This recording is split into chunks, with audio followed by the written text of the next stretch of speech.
company is owned by the Philippine Sangian Steel Corporation?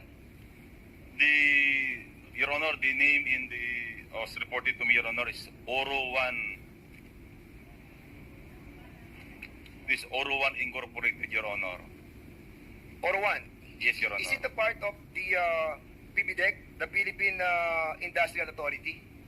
Your Honor, PBDIC is located in Taguluan area, Your Honor, while this place, Aluana compound, is located in Kukman, Cagayan Yes, City. but this is owned by the same person. Am I correct? I have no idea, Your Honor. You don't have any idea, Yes, sir.